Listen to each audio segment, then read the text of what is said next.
चलिए, आप सभी को नमस्कार, good evening all of you.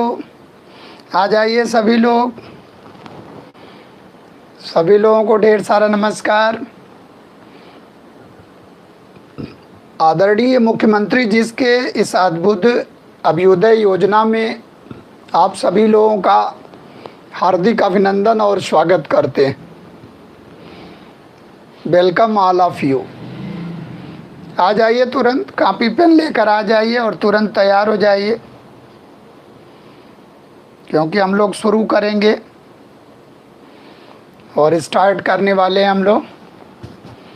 और कल का जो है टॉपिक में हम लोग एक टॉपिक थोड़ा सा नहीं हो पाया था, होम रूल लीग आंदोलन। क्योंकि कल आपने देखा कि आप बड़ा महत्वपूर्ण टॉपिक कर रहे थे और काफ़ी इम्पोर्टेंट टॉपिक है, जहाँ से क्वेश्चन आते हैं, बनते हैं।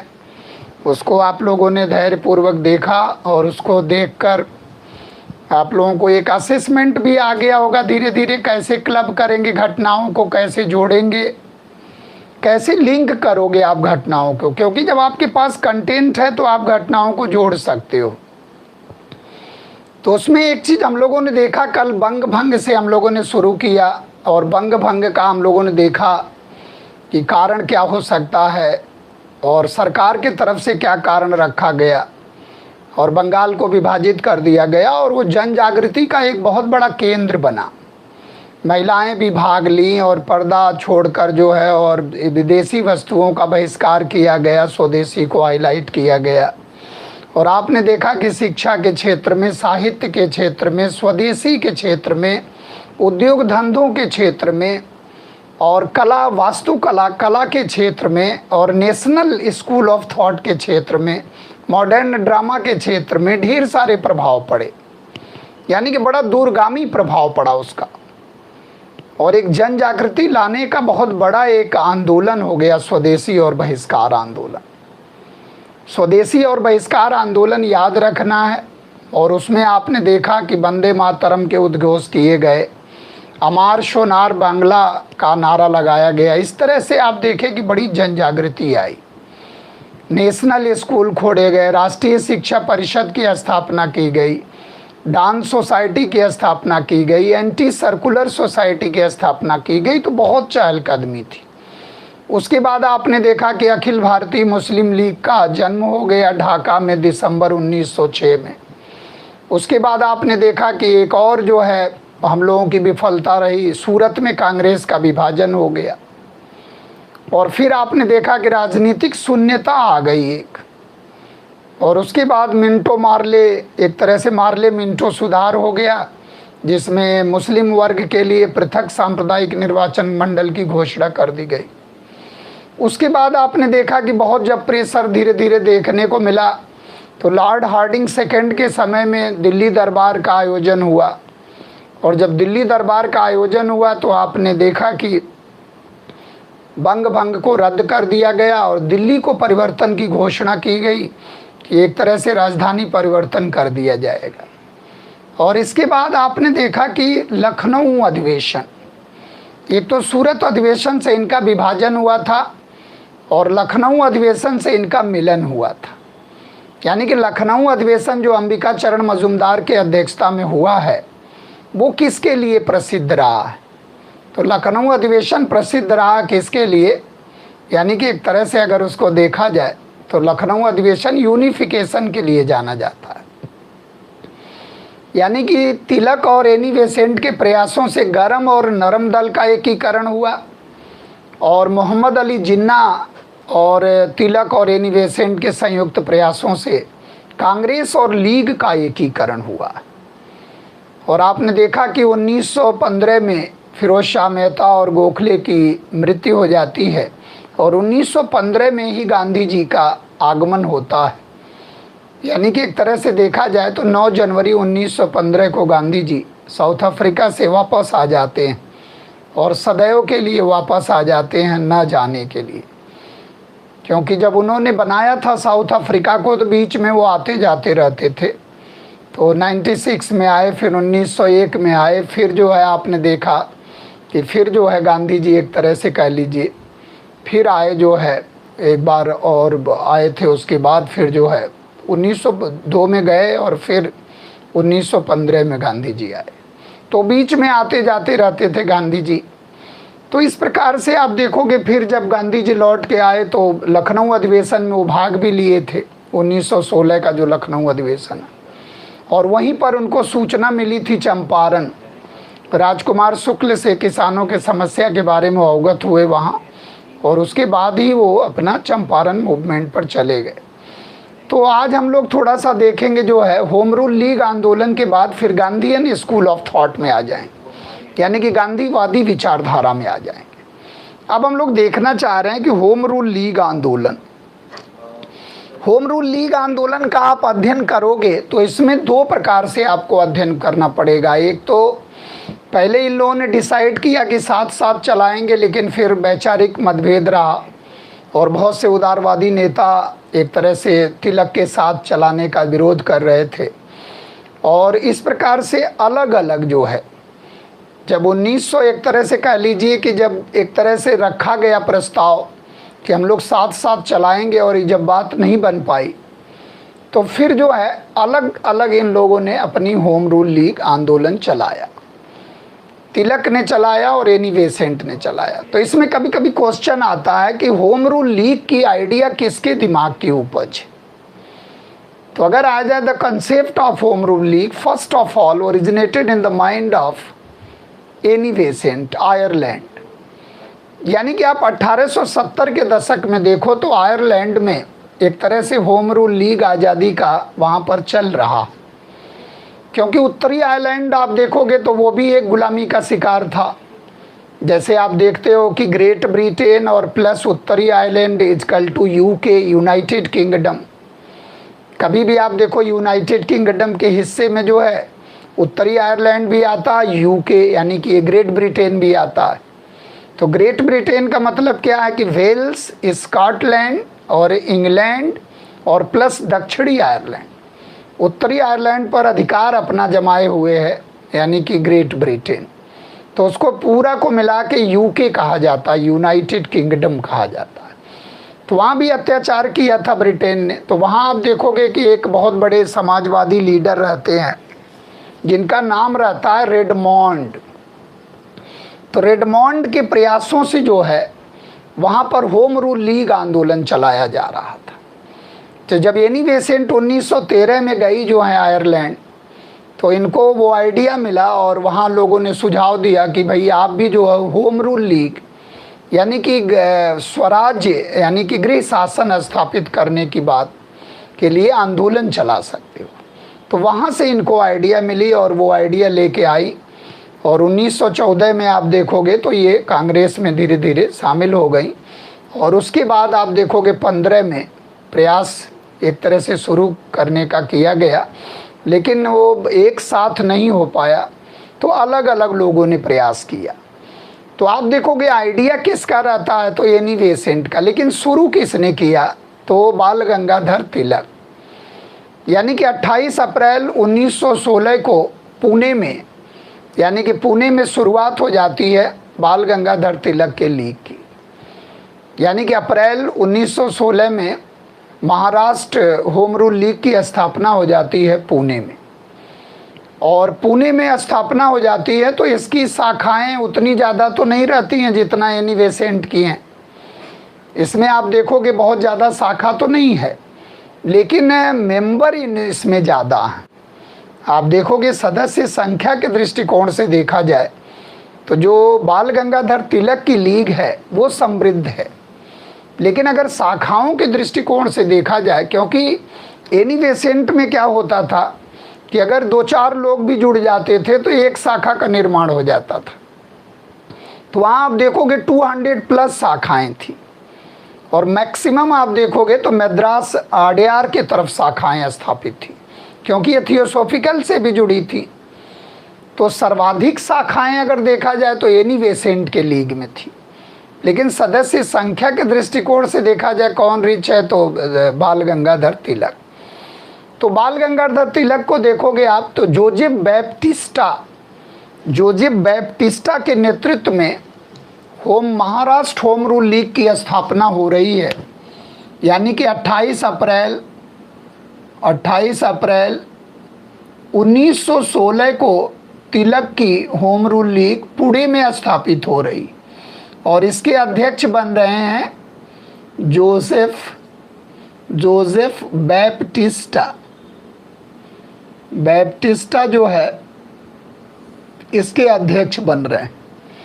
और इसमें आप देखोगे तो एक तरह से महाराष्ट्र पूरा आ जाएगा, महाराष्ट्र आ जाएगा, कर्नाटक का क्षेत्र आएगा, दूर दराज गांव वाला क्षेत्र, बरार का क्षेत्र आएगा। महाराष्ट्र में आप देखोगे बम्बई को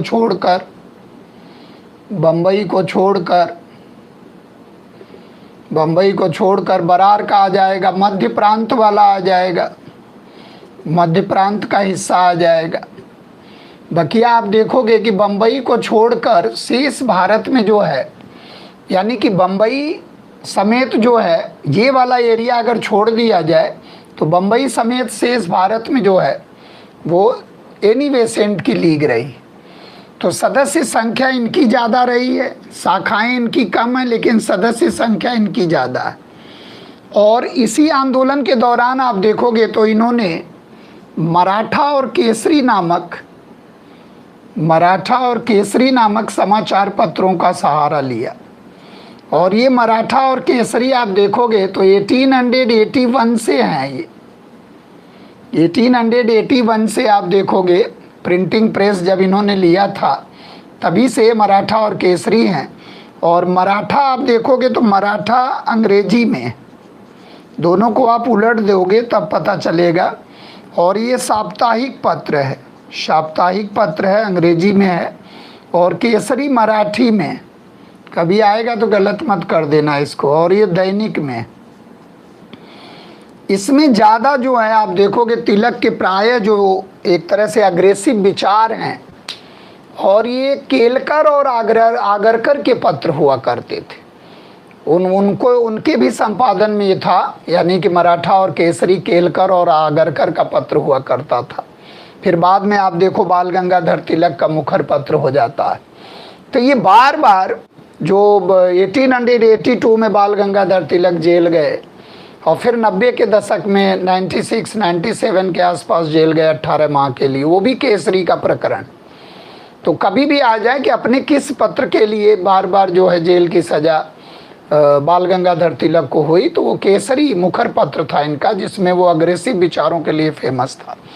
और इसी आंदोलन के दौरान ये चीज़ हमें ध्यान रखना है कि इसी आंदोलन के दौरान आप देखोगे पॉपुलैरिटी बहुत बढ़ रही है बाल गंगाधर तिलक की।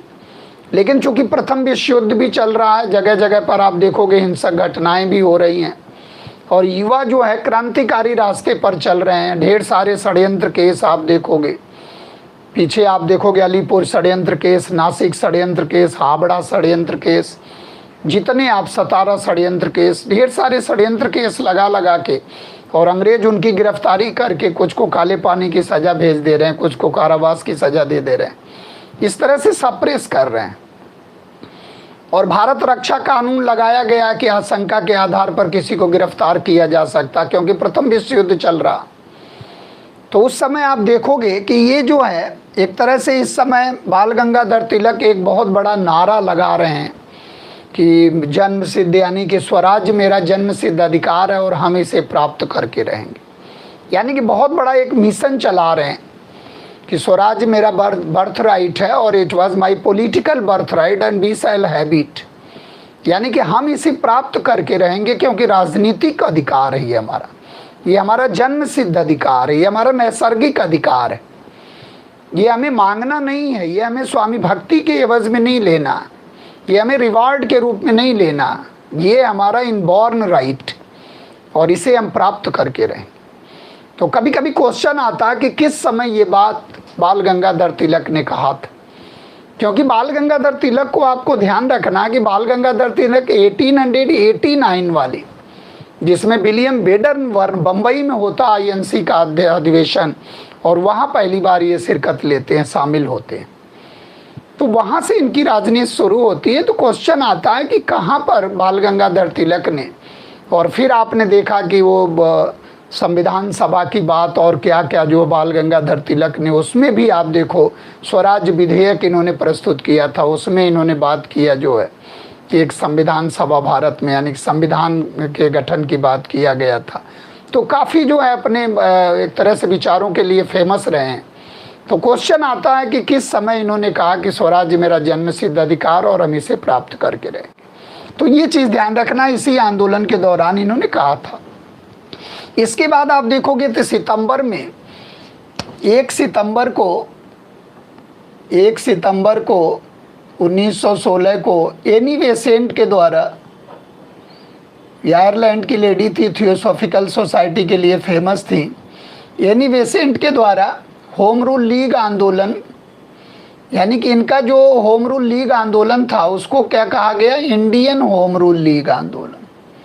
Indian home rule league, Indian home rule league का नाम दिया गया, यानी कि अखिल भारतीय था। और अगर देखा जाए कि बम्बई समेत जो है शेष भारत, बम्बई को लेकर शेष भारत में इन्हीं का प्रचार प्रसार था, यानी कि ये क्षेत्र छोड़ दिया जाए, यानी कि बम्बई समेत शेष भारत में इनका प्रचार प्रसार था, जिसमें मद्रास में, ये मद्रास में स्थापित हुआ। और मद्रास में चूँकि ज़्यादा शाखाएं थी थियोसॉफिकल की, इसलिए मद्रास में इसका बहुत ज़्यादा गतिविधियाँ रही दक्षिण भारत में। तो आप देखोगे कि अखिल भारतीय स्वरूप किसका रहा, एनी बेसेंट का। और एनी बेसेंट इस समय जो है अपने 2 समाचार पत्रों के लिए फेमस हैं, एक तो कॉमनवील है, एक कॉमनवील है और एक न्यू इंडिया। कॉमनवील है और न्यू इंडिया है। और कॉमनवील जो है साप्ताहिक पत्र है, अंग्रेजी में निकलता है दोनों, और दोनों मद्रास से है, और ये दैनिक पत्र है, ध्यान रखना है। तो कॉमनवील और न्यू इंडिया के माध्यम से ये अपनी बात को लोगों तक पहुंचा रही हैं एनी बेसेंट। और इनका मानना था कि हमें जो है स्वराज्य स्वामी भक्ति के रूप में नहीं चाहिए, हमें कोई एक पारितोषिक के रूप में नहीं चाहिए, ये अधिकार है, इसलिए इसको हम लोग मांग कर रहे हैं। और स्वशासन होना चाहिए और स्वराज्य स्थापित होना चाहिए, तो हमें उस रूप में स्वराज्य चाहिए। तो इन्होंने भी इसका खुलकर पूरा विरोध किया और पूरा जगह जगह पर इसको जो है सेमिनार और सभाओं को करके, और न्यू इंडिया और कॉमनवील के माध्यम से इन्होंने जन जागृति लाने का प्रयास किया। और आप देखोगे इसी समय, क्योंकि इन्होंने 1913 में जो एक तरह से सेंट्रल हिंदू स्कूल बनारस वाला जो था उसको मदन मोहन मालवीय को सौंप दिया था। तो मदन मोहन मालवीय के प्रयासों से वो 1916 में बीएचयू के रूप में परिवर्तित हो गया, यानी कि बीएचयू जो यूनिवर्सिटी है उसमें जो स्कूल और कॉलेज का कंसेप्ट है, वो स्कूल और कॉलेज इन्हीं के द्वारा स्थापित था। 1898 में एनी बेसेंट के द्वारा स्थापित किया गया था। तो इस समय इनकी पॉपुलैरिटी बढ़ रही थी, और जब इनकी पॉपुलैरिटी बढ़ रही थी तो आप देखोगे कि 1917 का कलकत्ता अधिवेशन रहता है। 1917 का कलकत्ता अधिवेशन का अध्यक्ष इन्हें बना दिया गया, कलकत्ता अधिवेशन का इन्हें अध्यक्ष बना दिया गया। और ये कांग्रेस के इतिहास की पहली फर्स्ट लेडी प्रेसिडेंट, यानी कि in the history of Congress first lady president आ जाए तो एनी बेसेंट को लगाना। और पहली भारतीय महिला और अगर आ रहा है प्रेसिडेंट के रूप में तो सरोजनी नायडू के लगाना है 1925, और वो कानपुर अधिवेशन है। फिर वो 1933 नलिनी सेन गुप्ता, वो भी एक तरह से कह लीजिए कलकत्ता अधिवेशन है। और फिर इंदिरा मैम, और फिर जो है एक तरह से कह लीजिए कि सोनिया गांधी। इस तरह से लेडी प्रेसिडेंट को अगर देखा जाए तो फर्स्ट लेडी प्रेसिडेंट में जो है कांग्रेस में आ रही हैं एनी बेसेंट। और फिर आप देखोगे एनी बेसेंट धीरे धीरे 1925-24 का बेलगांव अधिवेशन हो रहा है, जिसमें गांधी जी एक तरह से अध्यक्ष बन रहे हैं, उसमें जो है इन्होंने फिर सक्रिय राजनीति से संन्यास ले लिया। फिर 1933 में भारत में ही इनका देहांत हो जाता है। तो इस प्रकार से आप देखोगे ढेर सारी पुस्तकें इन्होंने लिखा। एक कह लीजिए कि एक लॉ रिफॉर्मर करके पुस्तक इन्होंने लिखा, वेकअप इंडिया करके इन्होंने एक पुस्तक लिखा, और एक एन इंडियन आइडियल्स करके पुस्तक लिखा सरोजनी नायडू ने। बहुत ढेर सारे इनकी पुस्तकें हैं। India fought from for freedom करके इन्होंने एक पुस्तक लिखा। तो इस तरह से सरोजनी नायडू का आप देखोगे तो ढेर सारे पत्र हैं। इंडिया और नेशन करके इनका एक जो है किताब है, इंडिया नेशन, जिसमें इन्होंने उसको एक अपनी मातृभूमि के रूप में प्रस्तुत किया है। तो सरोजनी नायडू ने भी अपने विचारों से ढेर सारा इसमें एक तरह से प्रचार प्रसार किया। और इसी समय आप देखोगे कि चूँकि जांच भी चल रहा है, और सिडनी वो रॉलेट के देख रेख में आप देखोगे एक रॉलेट एक्ट आएगा, और रॉलेट कमेटी बनी हुई है जो भारत में जांच कर रही है कि कहाँ कहाँ हिंसक गतिविधियाँ हो रही हैं।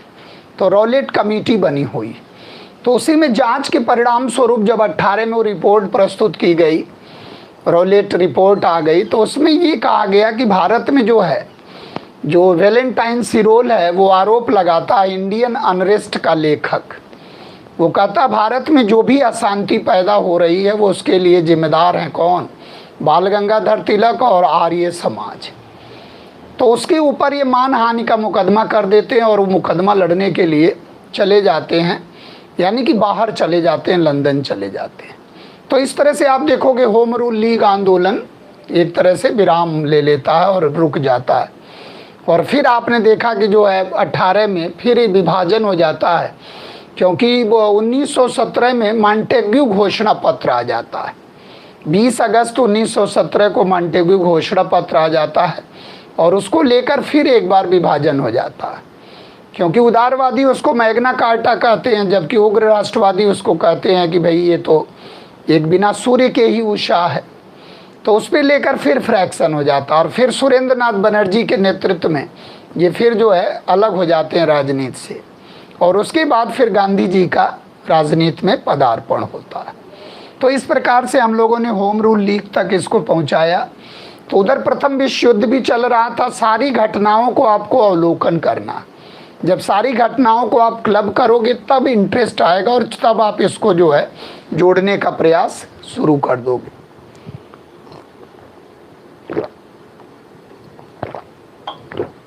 अब हम लोग आगे की तरफ बढ़ते हैं और देखते हैं कि कौन कौन सी घटनाएं हैं जो हम लोगों को फ्रेमिंग करना है।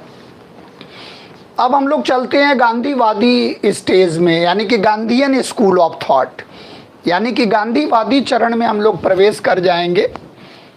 और गांधीवादी चरण में आप देखोगे कि गांधीवादी चरण में जब हम लोग प्रवेश करेंगे तो गांधी जी का परिचय करना होगा।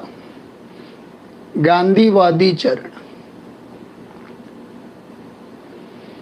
और गांधीवादी जो चरण है इसमें 1915 में गांधी जी का आगमन हो जाएगा, 16 में ये भ्रमण करेंगे, और फिर 17 से मूवमेंट शुरू हो जाएगा इनका, और 1947 तक ये संघर्ष विराम संघर्ष की राजनीति करेंगे। तो इसमें पहला तो हम लोग देखेंगे कि गांधी जी का साउथ अफ्रीका में कैसे कैसे शुरू हुआ। तो उसमें हम लोग थोड़ा सा गांधी जी का इंट्रोडक्शन देखेंगे कि साउथ अफ्रीका, क्योंकि पहली बार जो इन्होंने एक्सपेरिमेंट किया, पहली बार इन्होंने जो आंदोलनों का प्रयोग किया वो साउथ अफ्रीका से ही शुरू हुआ। एक तरह से कह लीजिए जो निष्क्रिय प्रतिरोध रहा या प्रथम सत्याग्रह रहा, तो प्रथम सत्याग्रह का प्रयोग वहीं से इनका शुरू होता है। और एक केस के सिलसिले में जाते हैं और वहाँ फिर रंग भेद की समस्याओं से जूझने लगते हैं, और फिर आप देखोगे पुनर्वास के लिए बहुत प्रयास करते हैं गांधी जी वहाँ साउथ अफ्रीका में। तो पहले हम लोग जो है महात्मा गांधी के बारे में देख लेते हैं कि कैसे उनको जो है इंट्रोड्यूस करेंगे, क्योंकि एक बहुत बड़े शख्सियत के रूप में, जिनको आप देखोगे कि अल्बर्ट आइंस्टीन, एक बहुत फेमस कोटेशन आता है कि अल्बर्ट आइंस्टीन ने गांधी जी के बारे में कहा था कि आने वाली पीढ़ी को ये विश्वास करना पड़ेगा कि हाड़ मांस का व्यक्ति ऐसा पृथ्वी पर अवतरित हुआ था। अल्बर्ट आइंस्टीन का बहुत फेमस कोटेशन है गांधी जी के बारे में। तो आप देखोगे ये जो व्यक्तित्व हैं गांधी जी, वो 2 अक्टूबर और 1869 को गुजरात के पोरबंदर नामक स्थान पर करमचंद गांधी और पुतली बाई के घर इनका जन्म होता है। और इनके जो दादाजी थे उत्तम चंद्र गांधी, इनके दादाजी उत्तम चंद्र गांधी थे यूसी गांधी, और वो पोरबंदर के एक तरह से कह लीजिए कि राजा के दीवान हुआ करते थे, रेवेन्यू का काम करते थे और एक तरह से कह लीजिए। और इनके जो पिताजी थे करमचंद गांधी, वो भी एक दीवान का काम करते थे वहीं पर। तो पोरबंदर का इलाका था। और करमचंद गांधी ने 4 शादी किया था, जिसमें जो चौथी शादी थी जो है वो एक तरह से पुतली बाई के साथ। और पुतली बाई और करमचंद गांधी से ही यमके गांधी का जन्म हुआ, मोहनदास करमचंद गांधी। तो इनका पूरा नाम आप देखोगे, उधर कल्चर ऐसा है कि पिता के नाम को लेकर नाम रखने की परंपरा। तो इनका नाम क्या पड़ गया? मोहनदास करमचंद गांधी। और आप देखोगे कि 1876 में ही इनकी जो है सगाई हो जाती है।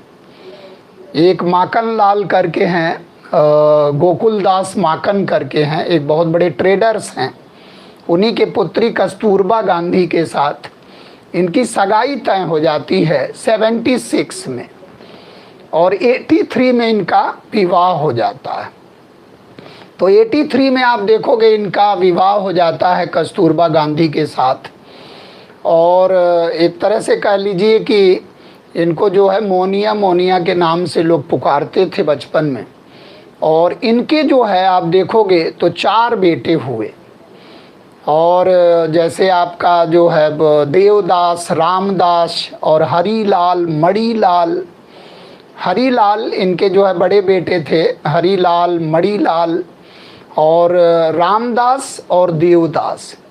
और जमनालाल बजाज को इनका 5वां पुत्र माना जाता है। कभी कभी क्वेश्चन इस तरह से आता है कि गांधी जी के 5वें पुत्र के रूप में कौन फेमस रहे, तो जमनालाल बजाज।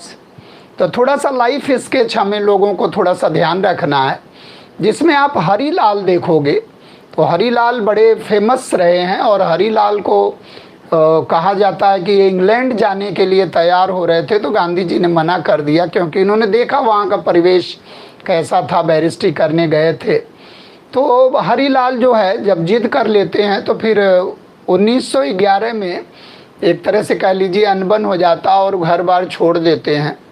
और कुछ दिनों के लिए आप देखोगे तो अब्दुल्ला खां के नाम से इस्लाम धर्म को कबूल कर लेते हैं, फिर ये आर्य समाज में प्रवेश कर जाते हैं, वापस आ जाते हैं। और मणिलाल आप देखोगे तो मणिलाल जो है ये दक्षिण अफ्रीका जाते हैं और वहीं पर बस जाते हैं। और आज भी इनका कुल खानदान जो है वहीं पर है, मणिलाल गांधी का। और देवदास गांधी जो हैं, और आपके जो है एक तरह से कह लीजिए रामदास ही गांधी जी को मुखाग्नि दिए थे। रामदास ही गांधी जी के पास थे और इन्होंने ही मुखाग्नि दिया था। और देवदास जो है वो हिंदुस्तान टाइम्स के पत्रकार भी रहे हैं, एक तरह से संपादक भी रहे हैं देवदास। तो इन लोगों का थोड़ा सा इंट्रोडक्शन हमको लोगों को जानना चाहिए, और कैसे कैसे क्या है। और जमनालाल बजाज को ये 5वां बेटा माना करते थे। तो इस तरह से आप देखोगे एक दादा थे जो अब्दुल्ला एंड अब्दुल्ला फर्म करके एक कंपनी थी, उसका 40,000 पाउंड का कोई लेन देन का मामला था, जो दक्षिण अफ्रीका में उसका फर्म था। तो प्रतिवादी के साथ जो है वो लेन देन का मामला था जिसको दिलाना था। और ये जो है बैरिस्ट्री करने जो है लंदन चले गए थे।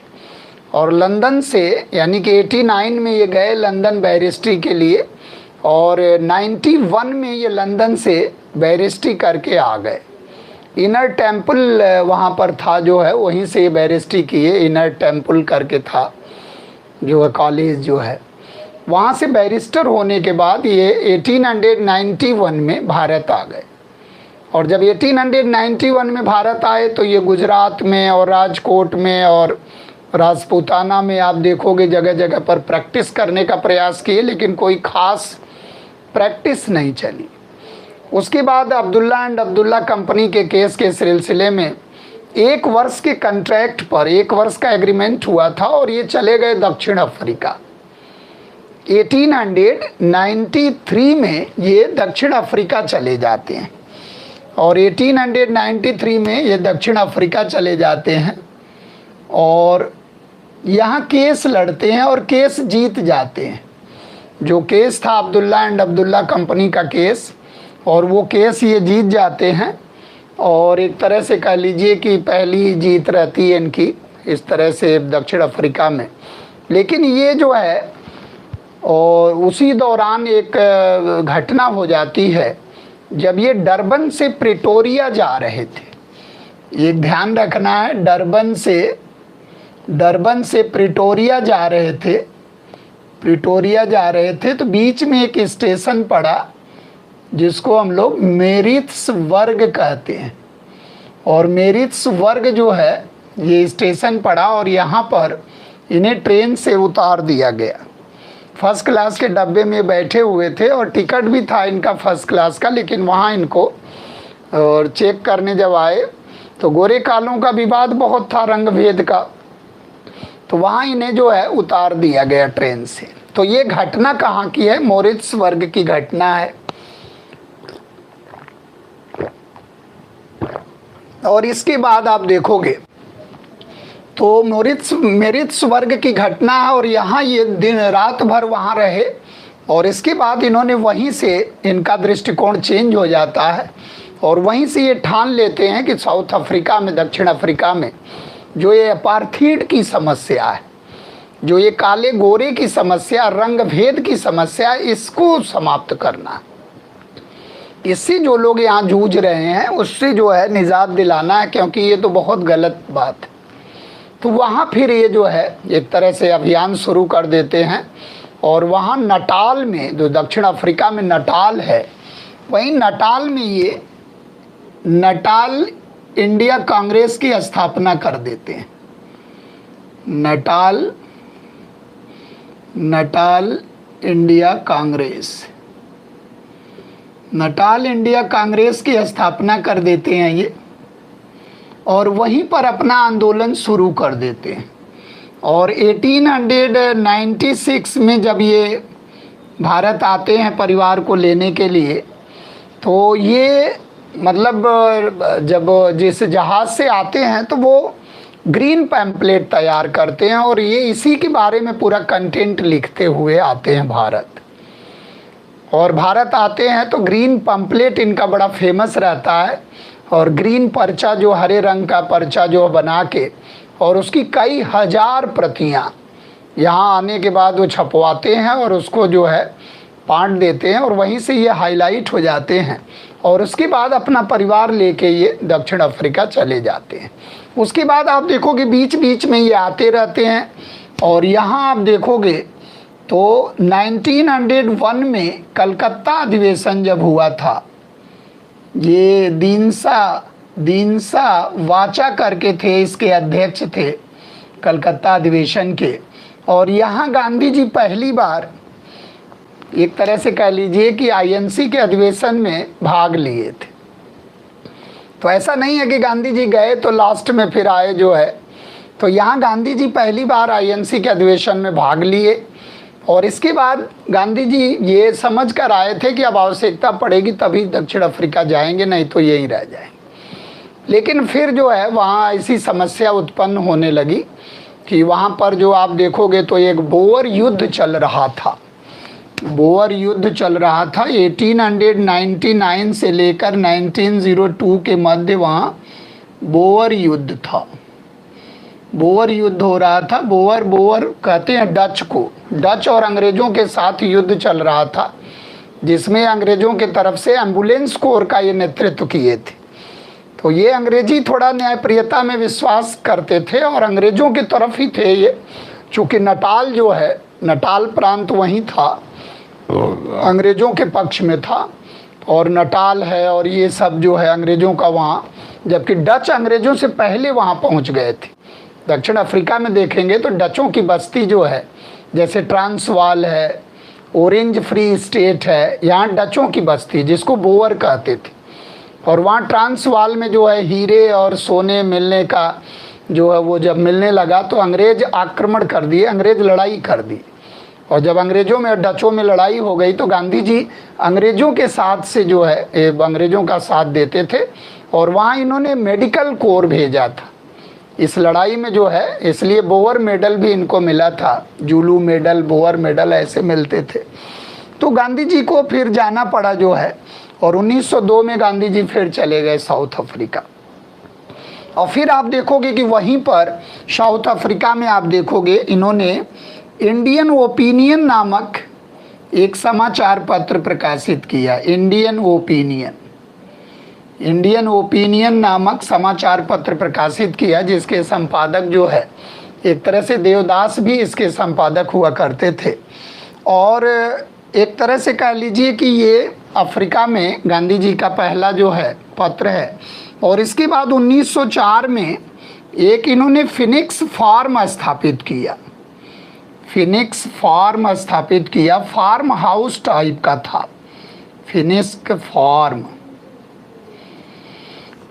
फार्म का स्थापना किया वहाँ। और आप देखोगे टॉलस्टॉय फार्म भी था वहाँ, और टॉलस्टॉय फार्म, फिनिक्स फार्म। तो भारतीयों के रिहेबिलिटेशन की समस्या, जो पुनर्वास की समस्या थी, जो भारतीय बेघर हो गए थे, उनके लिए बड़े बड़े फार्म हाउस इन्होंने जो है एक तरह से कह लीजिए कि जो है वो किया। और इसी में आप देखोगे एक फिनिक्स ये फायर बर्ड करके एक चिड़िया है, उसका नाम है, जो कि इसका जीवन काल बहुत होता है, अमर मानी जाती है। और 500 से लेके 1000 तक इसका जीवन काल होता है। और बाद में ये अपना लकड़ी वगैरह का इंतज़ाम करके और फायर लगा के और आग लगा के मर जाती है। फिर इसके अंडों का पुनर्जन्म होता है, अंडों से बच्चों का। तो एक माना जाता है कि एक दार्शनिक कॉन्सेप्ट आया गांधी जी के दिमाग में, और ये फिनिक्स फार्म की स्थापना कर दी है, और वहाँ पुनर्वास की समस्या का समाधान करने के लिए। तो ये 2 फार्म हाउस बड़े फेमस हैं। और एक आपका था वो जो है टॉलस्टॉय फार्म हाउस, वो 1910 में लियो टॉलस्टॉय के याद में जो है 1910 में लियो टॉलस्टॉय की डेथ हो जाती है। तो लियो टॉलस्टॉय जो बहुत बड़े दार्शनिक रहते हैं, विचारक रहते हैं, उनके जो उसमें लियो टॉलस्टॉय फार्म की स्थापना किया। इसके बाद आप देखोगे कि 1907 में गांधी जी आंदोलन चलाते हैं और वहाँ जो है विरोध करते हैं। और 1960 में 7 में इनका प्रथम सत्याग्रह वहाँ शुरू होता है, जिसके कारण 1908 में इनको जेल भेज दिया जाता है, गिरफ्तार हो जाते हैं। यानी कि 1908 में इनकी गिरफ्तारी होती है दक्षिण अफ्रीका में। और पहली बार गांधी जी आंदोलन के दौरान आंदोलन करने के कारण जेल चले जाते हैं। और आप देखो इत्तेफाक 1908 में मॉन्डले जेल की सज़ा हो जाती है बाल गंगाधर तिलक को, और 1908 में ही गांधी जी को प्रथम बार जेल की सज़ा होती है साउथ अफ्रीका में। इसके बाद आप देखोगे कि 1909 में गांधी जी का एक पत्र है, बहुत फेमस पत्र है, हिंद स्वराज्य एक पुस्तक का रूप है, संवाद शैली में लिखा गया है। और ये ट्रेन के दौरान लिखा गया है।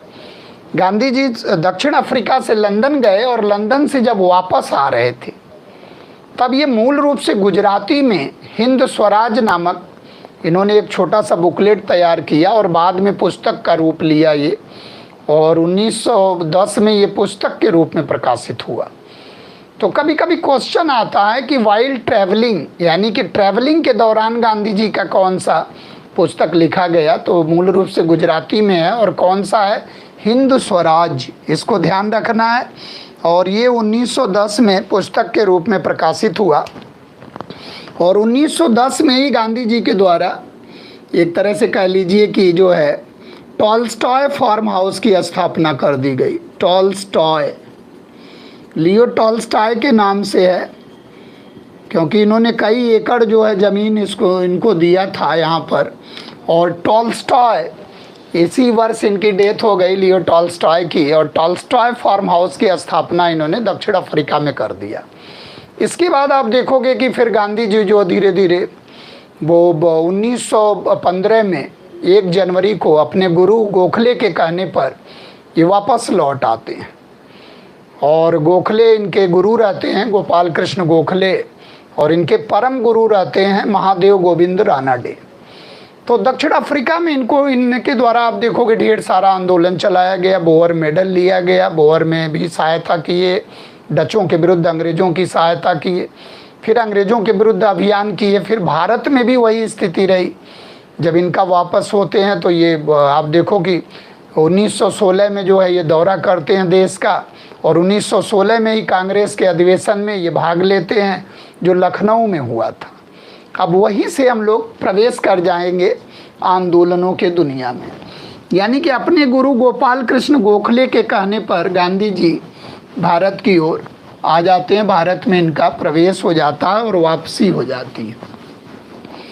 और 1 जनवरी यानी कि 9 जनवरी को इसलिए याद रखना है कि 9 जनवरी को प्रवासी दिवस मनाया जाता है, भारतीय प्रवासी दिवस मनाया जाता है, तो उसको ध्यान में रखना है गांधी जी के अराइवल के कारण। तो गोखले के प्रभाव के कारण ये आ जाते हैं, और जब भारत में इनका पदार्पण होता है तो आप देखोगे कि भारत में 1915 में इनका आगमन होता है, वापसी होती है दक्षिण अफ्रीका से, और 9 जनवरी को।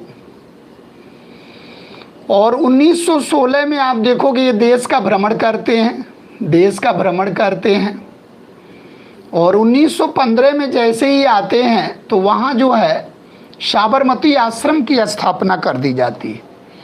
यानी कि आप देखोगे वहाँ गुजरात में साबरमती है, साबरमती आश्रम की स्थापना कर दी जाती है वहाँ। और वहाँ कोचरख करके है, कोचरख गांव है, वहाँ पहले ये आश्रम स्थापित करते हैं, और फिर बाद में हृदय कुंज और विनोबा भावे, मीरा बेन करके कई कुटिया बनाई जाती है जहाँ एक तरह से लोग निवास करते हैं।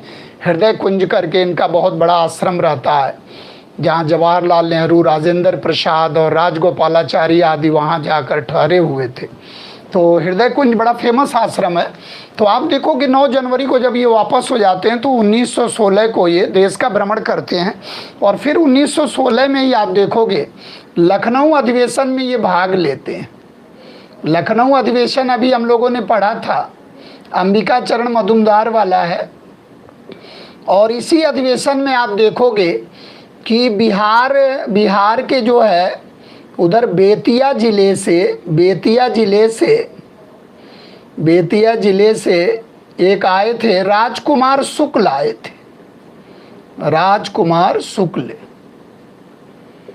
राजकुमार शुक्ल जो किसानों के नेता थे, ये भी आए थे लखनऊ अधिवेशन में। और इन्होंने चंपारण की समस्या से गांधी जी को अवगत कराया, और इन्होंने कहा कि भाई आपकी ज़रूरत वहाँ है, और वहाँ किसानों का एक समस्या है, तिनकटिया पद्धति है, नील ज़बरदस्ती उगाने के लिए बाध्य करते हैं किसानों के लिए अंग्रेज, और वहाँ आपकी आवश्यकता है। तो यहाँ आप देखोगे एक ब्रिज किशोर प्रसाद करके रहते हैं, ब्रिज किशोर प्रसाद, तो वो जो है इसके संबंधित जो है एक विधेयक प्रस्तुत करते हैं, और वो विधेयक जो है यहाँ पास हो जाता है। तो गांधी जी को निमंत्रण किसने दिया था चंपारण आने का? तो राजकुमार शुक्ल। ये बड़ा हाईलाइटेड क्वेश्चन है। इसके बाद आप देखोगे कि गांधी जी धीरे धीरे राजनीति में सक्रिय हो जाएंगे। अब यहाँ से गांधी जी धीरे धीरे राजनीति में सक्रिय हो जाएंगे, और अपने 3 जो है राजनीति में गांधी जी का प्रवेश होगा किससे? चंपारण से। चंपारण सत्याग्रह, चंपारण सत्याग्रह आप देखोगे तो ये बिहार में है, और बिहार में आप देखोगे तिरहुत मंडल में है, ये कमिश्नरी है तिरहुत। और ये जो है वही इलाका है, मोतिहारी का इलाका है जहाँ गांधी जी जाते हैं। और चंपारण सत्याग्रह ये किसानों का है ये, और 1917 का। और यहाँ तिनकटिया पद्धति का प्रॉब्लम हो जाता है। और इसके बाद आप देखोगे तो अहमदाबाद मिल मजदूर आंदोलन करके होगा। अहमदाबाद मिल आंदोलन करके है, मिल मालिक आंदोलन, और इसके बाद खेड़ा सत्याग्रह होगा, खेड़ा सत्याग्रह। तो ये आंदोलन हम लोगों को ध्यान रखना है, खेड़ा सत्याग्रह। और ये जो है ये 1918 में है, दोनों 1918 में है। और इनकी जो है सूचना इनको चंपारण में ही मिल जाती है, चंपारण में ही इसकी सूचना मिलती है कि मिल मालिकों और मजदूरों के मध्य झड़प है और खेड़ा में किसानों की समस्या है। तो इस तरह से जो है इनके 3 आंदोलन हैं। तो 1917 में इनका राजनीति में प्रवेश होता है, किस आंदोलन से? चंपारण से। अब चंपारण में जब ये गए वहाँ, तो वहाँ इन्होंने देखा कि जो तिनकटिया पद्धति है उससे किसान बहुत परेशान थे। तिनकटिया पद्धति, तो ध्यान रखना यहाँ आप, तिनकटिया पद्धति किसको कहते हैं कि 3/20 भूभाग पर 3/20 भूभाग पर जबरदस्ती नील की खेती करना पड़ता था। नील, नील आप समझ रहे हो ना, इंडिगो, इंडिगो नील की खेती, इंडिगो प्लांटेशन कराते थे ये। और अगर मान लीजिए कि 20 बिस्वा का 1 बीघा है तो 3 बिस्वा पर, यानी कि वहाँ एक तरह से चलती थी जो है कि 1 एकड़ में कितने हैं काठी करके है, तो 20 काठी अगर हो रही है, यानी कि 20 भाग में 3 भाग पर आपको नील उगाना ही उगाना। और आपने एक चीज़ देखा होगा कि इससे थोड़ा सा पहले आप जाओ तो 100 ईयर्स का जब इतिहास देखो आप, तो 1813 का जो चार्टर अधिनियम है, इससे क्या है कि व्यापारिक एकाधिकार कंपनी का समाप्त हो जाता है। और जब कंपनी का व्यापारिक एकाधिकार समाप्त हो जाता है तो ढेर सारे जो है आप देखोगे सभी कंपनियां जो है, सभी लोग आते हैं और व्यापार करने के लिए खुली छूट मिल जाती है। तो ये एक तरह से कॉमर्शियलाइजेशन होता है। इनको कच्चे माल की आवश्यकता होती है और बने बनाए माल के लिए मार्केट चाहिए था इनको। फ्री ट्रेड का चरण, वही उपनिवेशवाद की विविध पॉलिसी। तो आप देखोगे पिछले अगर 100 वर्षों का इतिहास का अध्ययन करोगे तो ये क्रॉप को बढ़ावा देते थे जो तिजारती फसलें होती थी, जैसे पटसन है, चाय है, नील है, और एक तरह से इसके उत्पादन के लिए ज़्यादा बल देते थे, रबर है। तो आप देखोगे कि जो 19वीं सदी में जब लास्ट तक आते आते नील का आविष्कार हो जाता है, यानी कृत्रिम रंग का आविष्कार हो जाता है। और जर्मनी में जब नील का आविष्कार हो जाता है, कृत्रिम रंग का आविष्कार हो जाता है, तो फिर ये प्रतिस्पर्धा में फेल हो जाते हैं। और जाहिर सी बात है कि मार्केट में अब इसकी वैल्यू रहती नहीं है। तो उसके बाद आप देखोगे कि बार बार जब आप नील की खेती करोगे तो फर्टिलिटी एक तरह से कम होगी, यानी कि जो खेती की उत्पादकता है वो कम होगी। और ये जो है एक तरह से कैश क्रॉप है, तो इसके लिए पूंजी की भी आवश्यकता होती थी। तो इसलिए किसान भी चाहते थे कि इससे मुक्ति मिले। अच्छा, कहीं ना कहीं जो मिल बागान होते थे, जैसे कि जो बागान मालिक हैं जो इस तरह के मजबूर कर रहे हैं उत्पादन के लिए, वो भी इंटरनेशनल मार्केट में अब जो है त्रस्त हो चुके हैं। तो वो भी एक सब्स्टिट्यूट खोज रहे हैं कि इससे मुक्ति मिल जाए, चाह दोनों रहे हैं। लेकिन अब ये क्या किए कि नील की खेती के बजाय इनको लगान लेने के लिए बाध्य करने लगे, यानी कि बोले कि ठीक है आप नील की खेती मत करो लेकिन हमें लगान दो, यानी कि लैंड रेवेन्यू दो आप उस एरिया का, उसके एवज में, मतलब नील की खेती न करने के एवज में। तो ये तो एक तरह से ज्यादती होने लगी। तब एक चीज़ आप देखोगे कि यहाँ जो है राजकुमार शुक्ल के निमंत्रण पर ये आते हैं और यहाँ ढेर सारे लीडर इनके साथ रहते हैं। और उसमें आप देखोगे बृज किशोर प्रसाद, डॉक्टर राजेंद्र प्रसाद, डॉक्टर सच्चिदानंद सिन्हा, प्यारे लाल, महादेव देसाई, ढेर सारे टॉप के लीडर इनके साथ रहते हैं। और जिसके कारण आप देखोगे कि ये समस्या का समाधान करने में गांधी जी सफल हो जाते हैं और एक तरह से तिनकटिया पद्धति जो है समाप्त कर दी जाती है। और लगान भी देने से एक तरह से मना कर देते हैं, किसान लगान के लिए जो है एक तरह से कह लीजिए कि ये आंदोलन गांधी जी का सफल हो जाता है। और जब ये आंदोलन सफल होता है तो यहाँ से गांधी जी हाईलाइट हो जाते हैं, क्योंकि गांधी जी जब ये तिरहुत मंडल में जब उतरते हैं मोतीहारी स्टेशन पर, तो वहाँ का जो कमिश्नर रहता है, डिविजनल कमिश्नर, और वहाँ के जो बागान मालिक रहते हैं, जो एसोसिएशन है बागान मालिकों का, तो वो विरोध करता है गांधी जी का कि यहाँ एंट्री नहीं करने देंगे और इस मंडल में आपको नहीं आने देंगे। लेकिन गांधी जी ने कहा कि नहीं, ये ज्यादती है और इसका हम पुरजोर समर्थन करेंगे, क्योंकि ये कई इस तरह से सत्याग्रह कर चुके थे। तो इस प्रकार से आप देखोगे तो इसमें जो है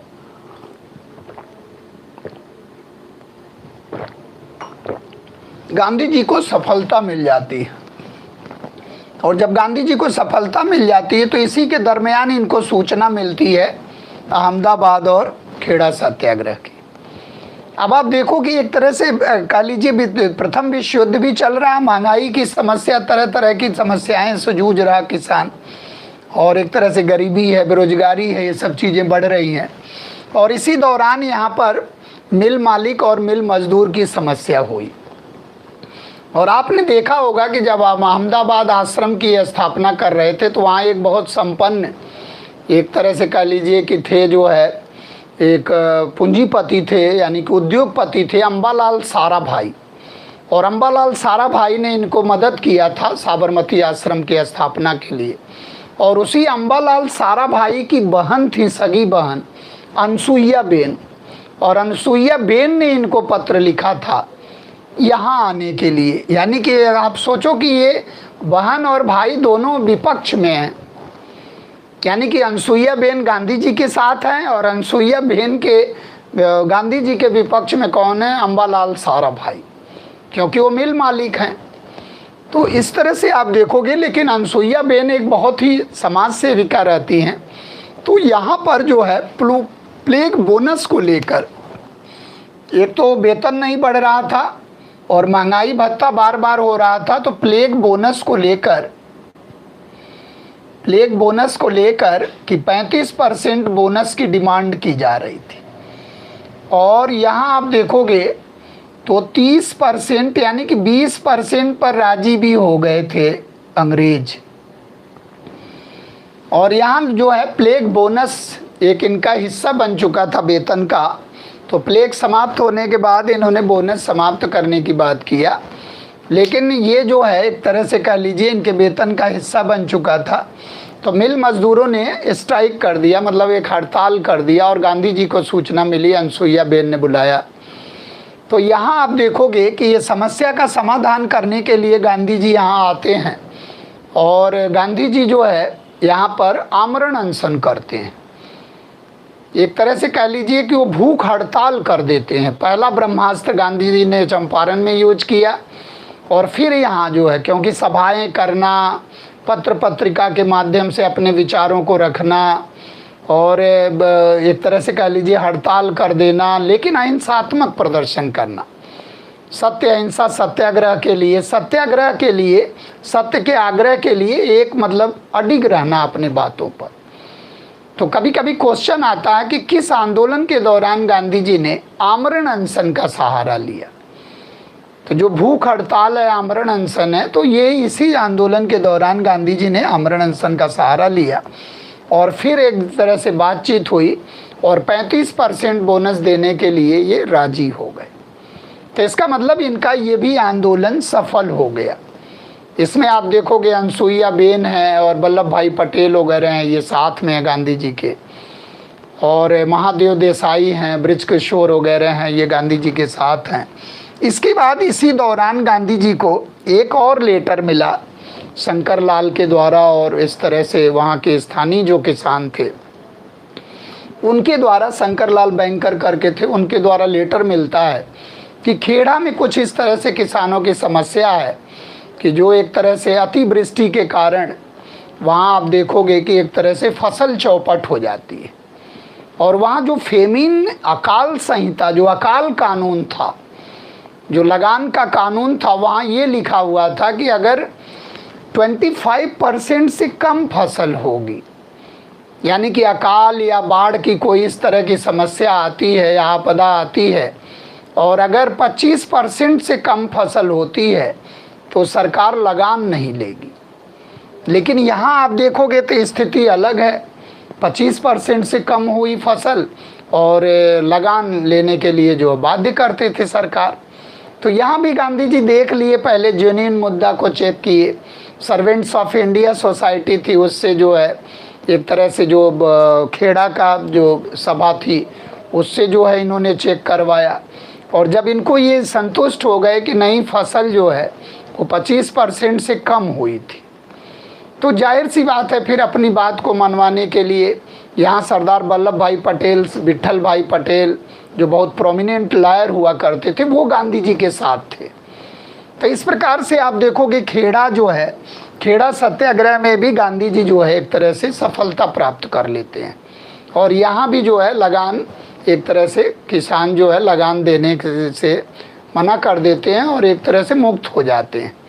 तो अब आप देखो कि ये जो आंदोलन है ये गांधी जी को धीरे धीरे राजनीतिक मंच पर धीरे धीरे ला रहे हैं और गांधी जी पहले इंटरनेशनल रहते हैं और फिर लोकल से एक तरह से नेशनल बनते हैं और यहाँ से फिर हाईलाइट होते होते गांधी जी धीरे धीरे आगे के तरफ बढ़ने लगते हैं।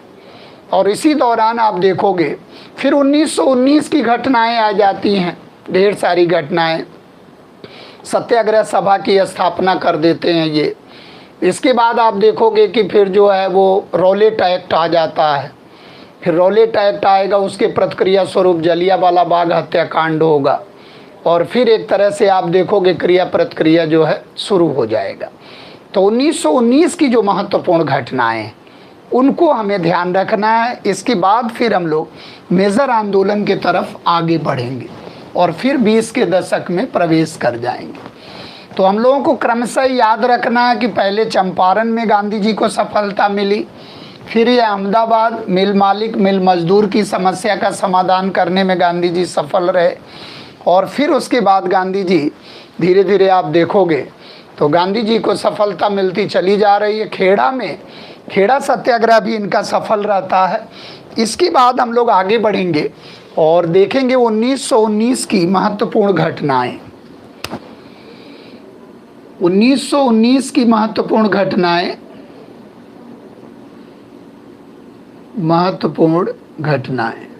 और 1919 की महत्वपूर्ण घटनाओं में आप देखोगे तो पहले जो है फरवरी में इनके द्वारा सत्याग्रह सभा की स्थापना कर दी गई। आगे का आंदोलन करने के लिए गुजरात में सत्याग्रह सभा की स्थापना कर दी गई और इसके बाद आप देखोगे कि मार्च में 21 मार्च को 3 वर्षों के लिए रॉलेट एक्ट जो है लागू हो जाएगा। रॉलेट एक्ट को सर सिडनी और रॉलेट की अध्यक्षता में ये बना था। रॉलेट एक्ट को लागू कर दिया जाएगा।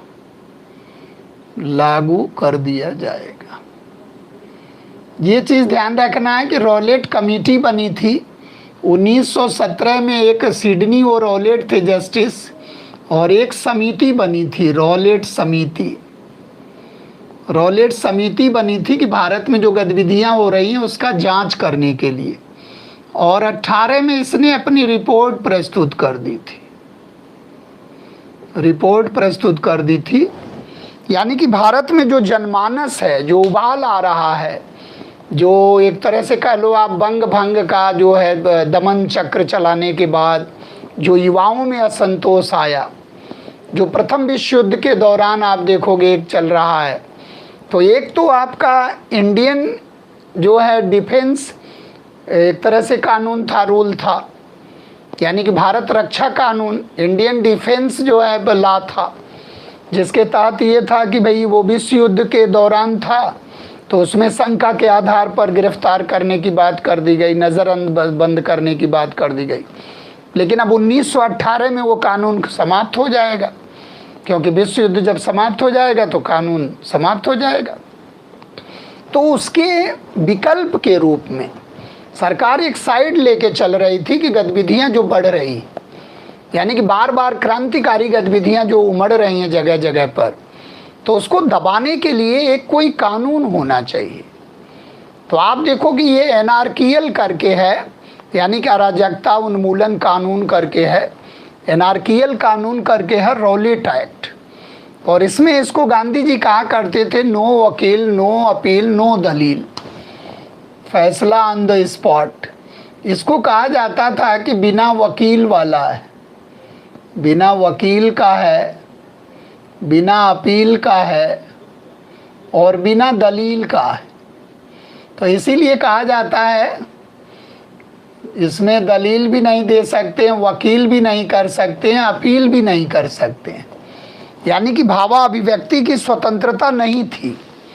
मान लीजिए शंका के आधार पे कोई गिरफ्तार कर ले वो तो सही है, लेकिन अपनी बात को रखने का, अपने मनपसंद वकील को करने का या इस तरह तो एक अधिकार मिलना चाहिए।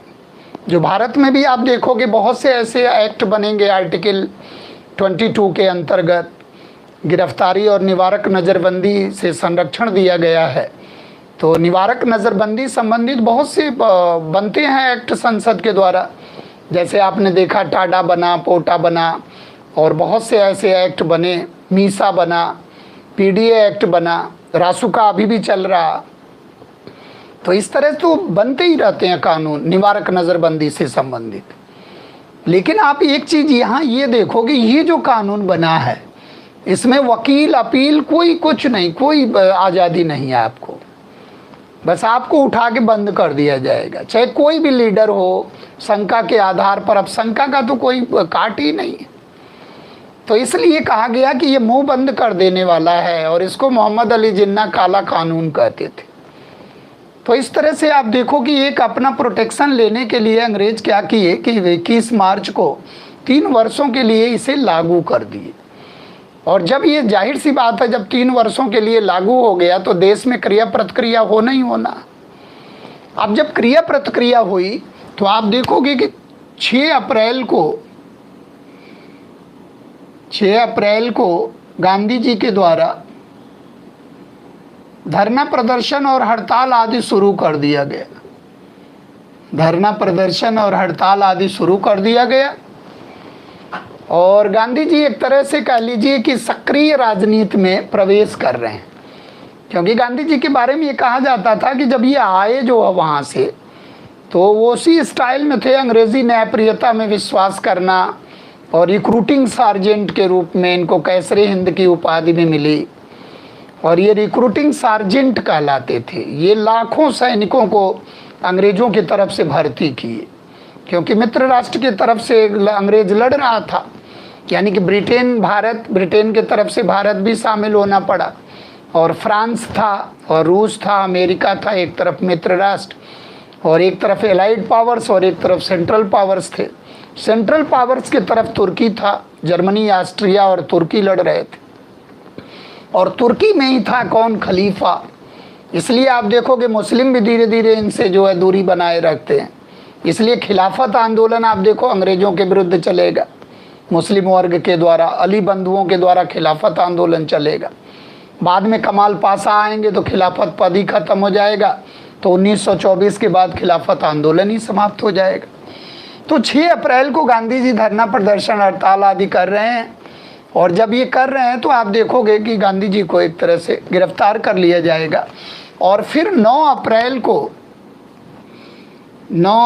को आप देखोगे, 9 अप्रैल को 2 बहुत प्रोमिनेंट लीडर रहते हैं। एक तरह से सैफुद्दीन किचलू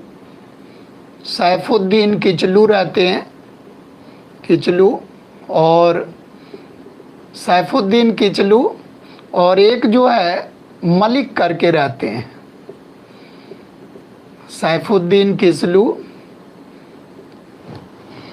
ये कांग्रेस के 2 बहुत ही महत्वपूर्ण लीडर रहते हैं। सैफुद्दीन किचलू और जो है मलिक जो है, इनको एक तरह से कह लीजिए कि गिरफ्तार कर लेते हैं। ये सैफुद्दीन किचलू और मलिक को गिरफ्तार कर लेते हैं, जिसके कारण आप देखोगे तो बहुत ढेर सारा धरना प्रदर्शन और हर जगह जो है इनकी गिरफ्तारियों का विरोध होता है। यानी कि एक तरह से अगर देखो तो कांग्रेस के ये जो लीडर हैं इनको गिरफ्तार कर लिया जाता है, तो लोग इनका विरोध करने के लिए जगह जगह पर बैठकों का आयोजन करते हैं।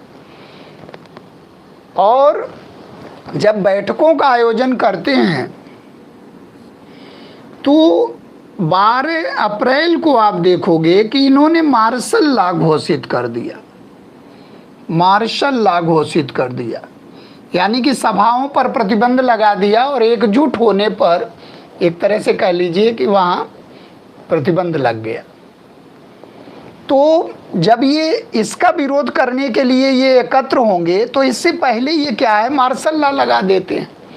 लेकिन ये मार्शल लॉ लगाते तो जरूर हैं, लेकिन इसकी खुलेआम घोषणा नहीं करते। ऑफिशियली तो घोषणा होती है, लेकिन पत्र पत्रिकाओं के माध्यम से यानी कि जनसामान्य वर्ग को ये पता नहीं रहता। ये जो मार्शल लॉ लगता है तो इससे क्या है कि जनसामान्य वर्ग को पता नहीं रहता, और जब जनसामान्य वर्ग को पता नहीं रहता है तो लोगों को एक तरह से आप देखोगे कि लोग जलियांवाले बाग में एकत्र होंगे और वही घटना हो जाएगी। तो आप देखो अगर लोगों को इस तरह से पता होता मार्शल लॉ का तो उतनी ज़्यादा जनसभा नहीं होती, 20,000 लोग नहीं एकत्र होते। लेकिन आप देखो लोग इससे अवेयर ही नहीं हैं, और ऑफिसों के एक तरह से कह लीजिए पोस्टर वगैरह लगे हुए हैं कि मार्शल लॉ लागू कर दिया गया। लेकिन आप देखो तो यहाँ आप देखो कि एक तरह से मार्शल लॉ लागू करा दिया गया, और 13 अप्रैल बैसाखी के दिन, यहाँ से आप देखो 13 अप्रैल बैसाखी का दिन था, बैसाखी का दिन, और जलियांवाले बाग में एकत्र हुए 20,000 लोग। जलियांवाले बाग में 20,000 लोग एकत्र हो गए, 20,000 लोग एकत्र हो गए।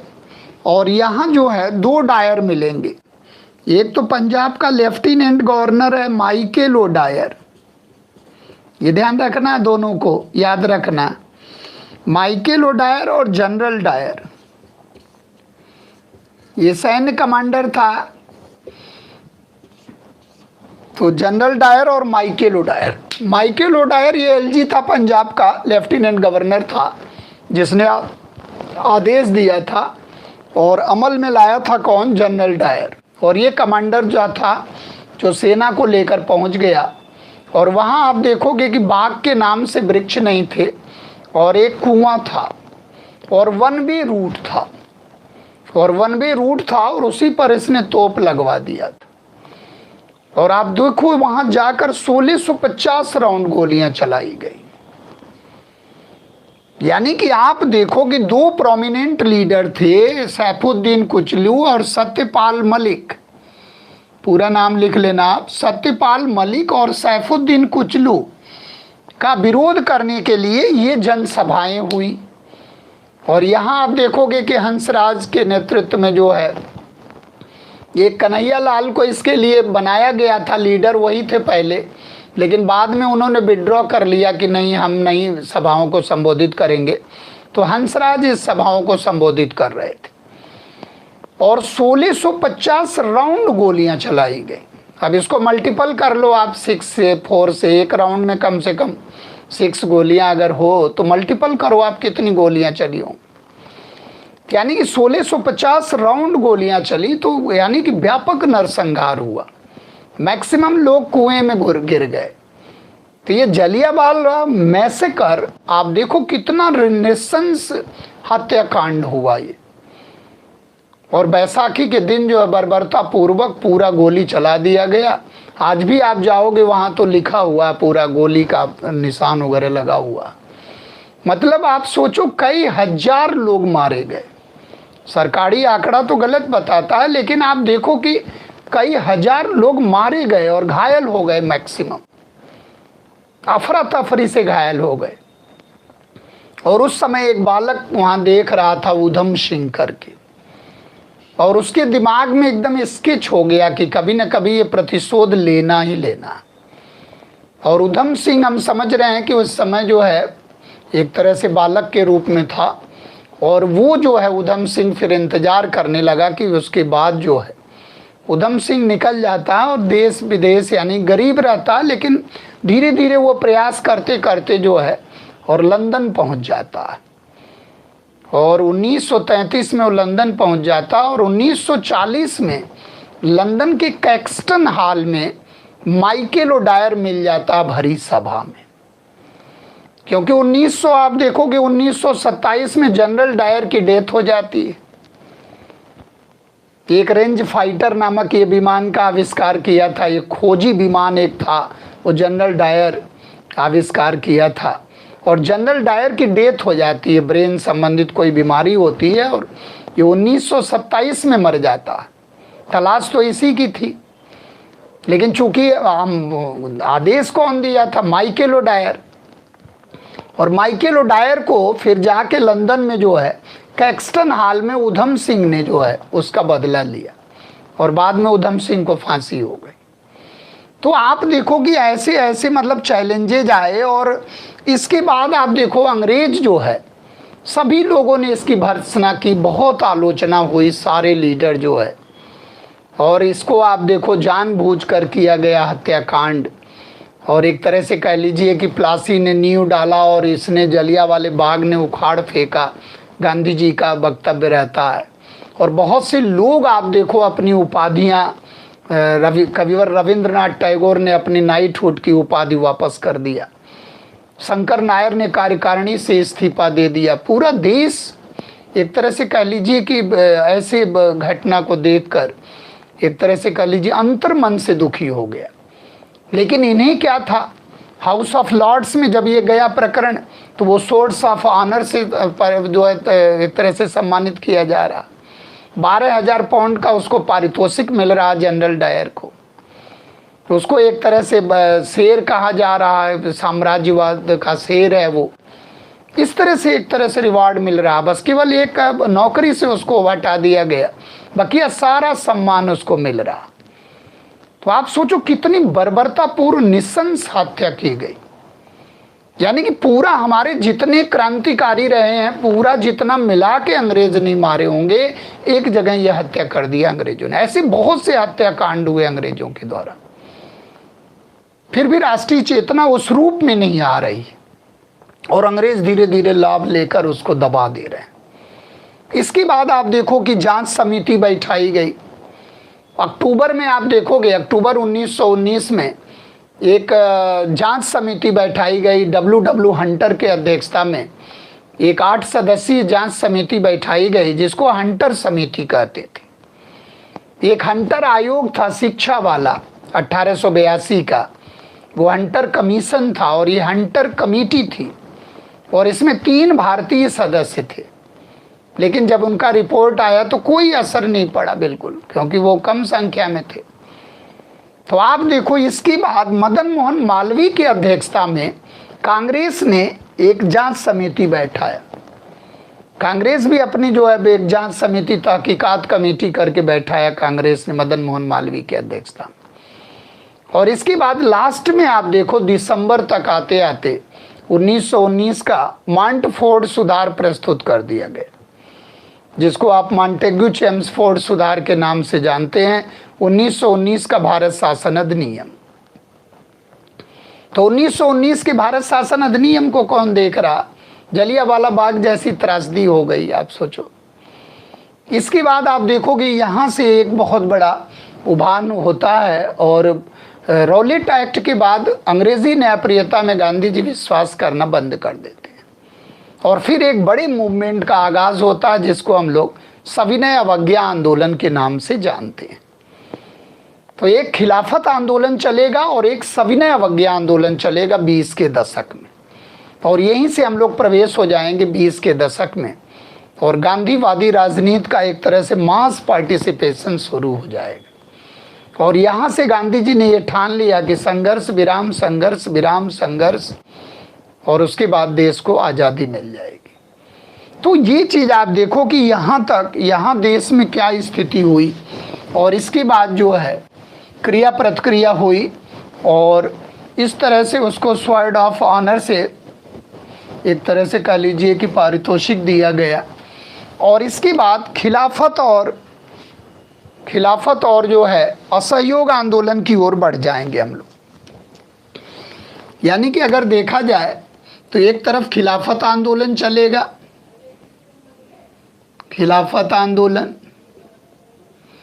और एक चलेगा असहयोग आंदोलन। खिलाफत शब्द से लग रहा होगा आपको, असहयोग आंदोलन, असहयोग आंदोलन, नॉन कोऑपरेशन मूवमेंट, ये बहुत बड़ा आंदोलन है। 1 अगस्त को ये शुरू हो रहा, 1 अगस्त 1920 को शुरू होगा और चौरी चौरा की घटना हो जाने के कारण आप देखोगे 5 फरवरी 1922 को चौरी चौरा की घटना हो जाएगी। 12 फरवरी को 1922 को ये आंदोलन वापस ले लिया जाएगा, यानी कि रोक दिया जाएगा, जिसको चौरी चौरा का कांड कहते हैं। तो अब आप देखो कि ये जो घटना है, यानी कि असहयोग आंदोलन, नॉन कोऑपरेशन मूवमेंट चलाया जाएगा, और एक खिलाफत आंदोलन है अली बंधुओं के नेतृत्व में। तो वैसे तो आप देखोगे 1919 में शुरू हो जाएगा और फिर बागडोर गांधी जी के हाथ में आएगी, इसलिए यहाँ चौरी चौरा के बाद समाप्त हो जाएगा। लेकिन गांधी जी के बाद भी ये आंदोलन चलता रहा और कमाल पाशा के द्वारा जब तुर्की में आधुनिक तुर्की का जन्म हो जाएगा तब ये समाप्त होगा आंदोलन, यानी कि खलीफा के पद से जुड़ा और अली बंधुओं के नेतृत्व में चलाया जा रहा, अली बंधुओं के नेतृत्व में, यानी कि मौलाना मोहम्मद अली और शौकत अली और मौलाना मोहम्मद अली के नेतृत्व में। इसको नोट करते रहना आप। और इसमें आप देखोगे तो मौलाना अबुल कलाम आज़ाद, मज़हरुल हक, हज़रत मोहानी और ये सारे लीडर इसमें साथ में रहते हैं। और अली बंधुओं के नेतृत्व में खिलाफत आंदोलन शुरू हो जाता है। ये आंदोलन क्यों शुरू होता है? क्योंकि खिलाफत जो शब्द है वो तुर्की के खलीफा के मान मर्यादा को लेकर, तुर्की के खलीफा के पद प्रतिष्ठा को लेकर है, ये प्रतिष्ठा को लेकर। और ये बात कहाँ से हुई कि मुस्लिम वर्ग भी असंतुष्ट होने लगा इनसे। क्यों असंतुष्ट होने लगा? क्योंकि फ्रांस, यानी कि आप देखोगे जो ब्रिटेन है और तुर्की है, तुर्की जो था वो सेंट्रल पावर्स में था और ब्रिटेन जो है उसके अगेंस्ट लड़ रहा था। तो मुस्लिम वर्ग ने ये डिमांड किया ब्रिटेन से कि अगर आप जीत जाओगे तो तुर्की के जो पद प्रतिष्ठा, मान मर्यादा, खलीफा का जो धार्मिक मसीहा माना जाता था पूरे इस्लामिक जगत का, उस पर आंच नहीं आना चाहिए। लेकिन देखोगे आप जब सेब्रे की संधि होती है, यानी कि जब तुर्की के साथ जो संधि होती है एलाइड फोर्सेस का, तो उसमें तुर्की का बंटवारा कर दिया जाता है और उसके साथ ज्यादती की जाती है, जिसके कारण कह लीजिए कि मुस्लिम वर्ग भी एक तरह से कह लीजिए कि वो आंदोलन में भाग लेता है और अंग्रेज़ों के खिलाफ हो जाता है। अब आप सोचो कि अंग्रेज़ों के खिलाफ अगर हो जा रहा मुस्लिम वर्ग, तो यहाँ वागडोर जो है गांधी जी के हाथ में आती है। तो जो खिलाफत पद है, खिलाफत शब्द है, वो खलीफा से बना है, यानी कि जो भी खलीफा का विरोध करेगा उसके विरोध में हम उतरेंगे, क्योंकि खलीफा पूरे इस्लामिक जगत का मान मर्यादा था। और जब संधि हुई सबके साथ, तो आप देखोगे कि सेवर्स की संधि हुई और एक तरह से सेब्रे की संधि हुई। तो जो संधि हुई तुर्की के साथ, उसके साथ ज्यादती किया गया, जिसके कारण आप देखो कि अली बंधुओं ने फिर जो है नेतृत्व में, और बाद में ये बागडोर गांधी जी को मिल गई। और गांधी जी जब आंदोलन का नेतृत्व करने लगे तो चौरी चौरा में जब यह आंदोलन रोकना पड़ा तो गांधी जी ने वहां भी स्थगन लगा दिया। लेकिन बाद में आप देखोगे आधुनिक तुर्की के निर्माता कमाल पाशा के द्वारा जब आधुनिक तुर्की का, अतातुर्क इनको कहा जाता है, अतातुर्क कमाल पाशा, आधुनिक तुर्की का निर्माण कर लिया जाता है और खलीफा का पद सदैव के लिए समाप्त कर दिया जाता है। खलीफा आप पढ़े होंगे, खलीफा को हमने पढ़ाया भी था कि खलीफा का पद कब आता है, यानी कि 632 में अबू बकर दुनिया के पहले खलीफा बनते हैं और 1924 में ये पद खत्म होता है। यानी कि 632 में उत्पन्न होता है ये पद। पैगंबर साहब के मरने के बाद अबू बकर जो है दुनिया के पहले खलीफा बनते हैं।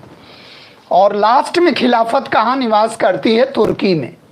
और यहाँ आप देखोगे आधुनिक तुर्की के निर्माता कमाल पाशा पॉलिटिकल ऑर्गेनाइजेशन बना लेते हैं और खलीफा के पद को समाप्त कर देते हैं। तो यहीं से खिलाफत आंदोलन सदैव के लिए समाप्त हो जाता है। तो खिलाफत आंदोलन की बागडोर किसको अली बंधुओं ने दिया? तो ये चीज़ ध्यान रखना है कि खिलाफत आंदोलन में या खिलाफत समिति में कौन शामिल नहीं था? तो मोहम्मद अली जिन्ना शामिल नहीं थे, मजहरुल हक थे, मौलाना अबुल कलाम आज़ाद थे, शौकत अली थे, मोहम्मद अली थे और अली बंधुओं के नेतृत्व में, और बाद में गांधी जी ने इसमें अपना नेतृत्व दिया था। तो खिलाफत आंदोलन भी चल रहा है, यानी कि मुस्लिम वर्ग भी असंतुष्ट हो रहा अंग्रेजों से।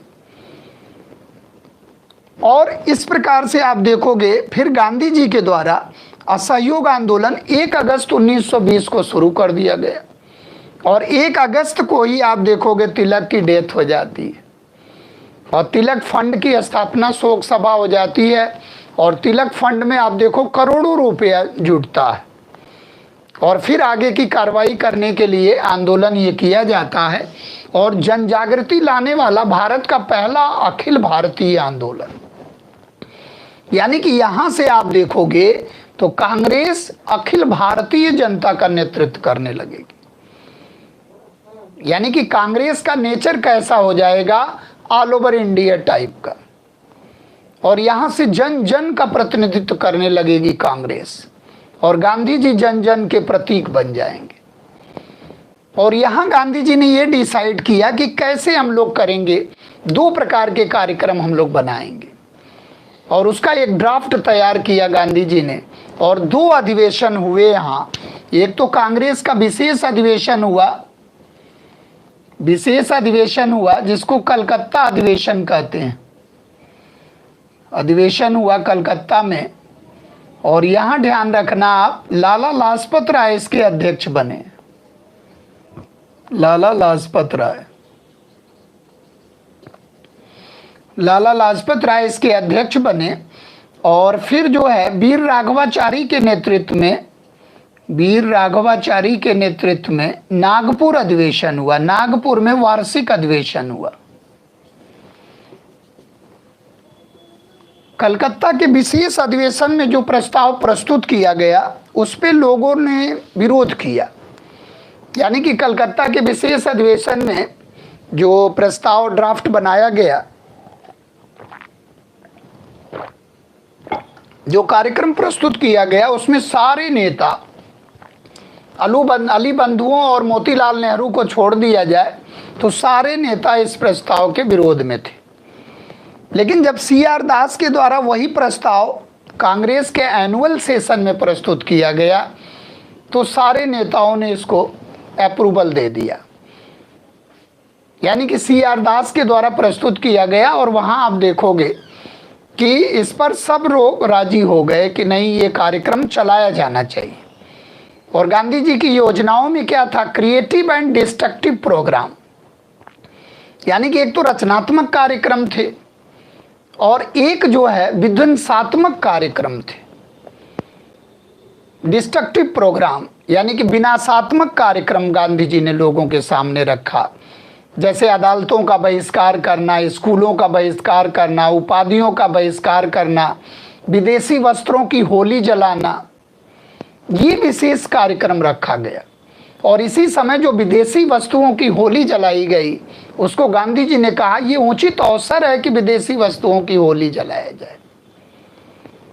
और आप देखो कि विदेशी वस्तुओं की होली जलाई गई, लेकिन उसको रविंद्रनाथ टैगोर ने उसको जो है एक तरह से मना कर दिया कि यह निष्ठुर बर्बादी है और उसका विरोध किया। आप देखे होंगे कि जब हाईलाइट हो रही थे, जब चंपारण में थे गांधी जी, तो गुरुदेव रविंद्रनाथ टैगोर ने उनको महात्मा की उपाधि दिया था और उन्होंने टैगोर को जो है गुरुदेव की उपाधि दिया था। तो आपस में ये ट्रांसफर कर लिए थे उपाधियां। तो आप देखो कि ऐसे समय में इन्होंने कहा कि वकालतों का बहिष्कार करेंगे, लोग अदालत का बहिष्कार करेंगे, जिसमें आपने गुजरात से देखा विट्ठल भाई पटेल, वल्लभ भाई पटेल, CR दास बंगाल से जो है, पंजाब से लाला लाजपत राय ने अदालत का बहिष्कार किया और जवाहरलाल नेहरू, मोतीलाल नेहरू ने उत्तर प्रदेश से अदालत का बहिष्कार किया। यानी कि अदालतों का बहिष्कार, यानी कि विदेशी वस्त्रों की होली जलाओ, शिक्षा संस्थानों को छोड़ दो और अदालतों का बहिष्कार करो, शिक्षण संस्थानों का बहिष्कार करो। तो ये एक बहिष्कार बड़ा विस्तृत मात्रा में इसको किया गया। ये डिस्ट्रक्टिव वर्क्स था। लेकिन क्रिएटिव वर्क्स में क्या था? खादी को अपनाओ, हिंदी को प्रचार का माध्यम बनाओ, विद्यापीठ की स्थापना करो, चरखा और एक तरह से स्वदेशी को बढ़ावा दो आप, सूत काटना, चरखा काटना, चरखा, तकली, सूत को, कॉटन को प्रमोट करो आप, कॉटन इंडस्ट्री को प्रमोट करो आप, छोटे छोटे उद्योग धंधों को, कुटीर उद्योग धंधों को प्रोत्साहन दिया जाए। और इसी समय आप देखोगे देश में विद्यापीठ की स्थापना होती है। ढेर सारे विद्यापीठ इस समय स्थापित होते हैं, जैसे काशी विद्यापीठ, जैसे गुजरात विद्यापीठ, जैसे पटना विद्यापीठ, बिहार विद्यापीठ। जितने विद्यापीठ भारत में आ रहे हैं, यानी कि स्वदेशी संस्कारों पर आधारित, वो सारे के सारे विद्यापीठ के समय स्थापित हो रहे हैं, यानी कि नॉन कोऑपरेशन मूवमेंट के समय। और वो कौन से प्रोग्राम है? Creative program. तो ये लेकर चल रहे थे और 1921 में ये पूरे उबाल पर था, पूरे क्लाइमेक्स पर था, चरमोत्कर्ष पर था। और उसी समय ड्यूक ऑफ कनाट और प्रिंस ऑफ वेल्स का भारत आगमन होता है, जिसका जगह जगह पर खूब विरोध किया जाता है।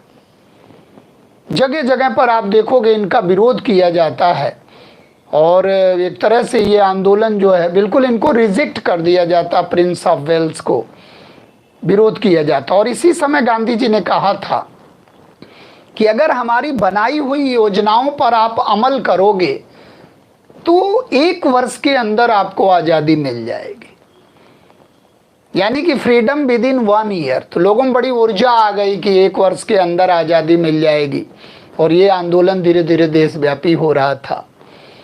और 1921 के लास्ट में आप देखोगे तो गांधी जी गुजरात के बारदोली में रहते हैं और जब देखते हैं गांधी जी की बहुत ज़्यादा कोई अंग्रेज बात को नहीं मान रहे हैं, प्रिंस ऑफ वेल्स के सामने बहुत सी मांगे रखी गई लेकिन वो बहुत स्पष्ट रूप से उसको स्वीकार नहीं किया गया, तब इन्होंने एक चुनौती दिया कि एक तरह से कह लीजिए कि 1 फरवरी 1922 को गांधी जी ने ये कहा कि अगर 7 दिनों के अंदर हमारे राजनीतिक बंदी रिहा नहीं कर दिए जाते हैं तो हम बारदोली से सविनय अवज्ञा आंदोलन शुरू कर देंगे, कर न अदायगी वाला, यानी कि कर भी नहीं देंगे। तो कर न अदायगी वाला एक सविनय अवज्ञा आंदोलन हम शुरू करेंगे बारदोली से। और उसका अंजाम ये हुआ कि 7 दिन बीता नहीं और चौरी चौरा में झड़प हो गई। यानी कि आप देखोगे कि वो गोरखपुर का क्षेत्र है, गोरखपुर का थाना है चौरी चौरा, और वहाँ जो है एक भगवान करके थे, आचार्य भगवान अहिर करके थे, उनके नेतृत्व में आंदोलन हुआ और आर्मी से रिटायर थे और थाने में लोगों ने आग लगा दिया और 20 थानेदारों वो उसमें जलकर खाक हो गए। तो थाना एक था चौरी चौरा, वहाँ पर आगजनी हो गई पूरा। और जब हिंसक घटना हो गई तो गांधी जी ने आंदोलन को वापस ले लिया, एडजर्न कर दिया गांधी जी ने, और पूरा उबाल था देश में। और गांधी जी ने ऐसे समय में आंदोलन को वापस ले लिया और जिसके कारण युवाओं में बड़ा असंतोष फैल गया, क्योंकि गांधी जी ने कहा था कि जैसे ही आंदोलन हिंसक होगा हम आंदोलन को एडजर्न कर देंगे, यानी कि वहीं स्थगित कर देंगे।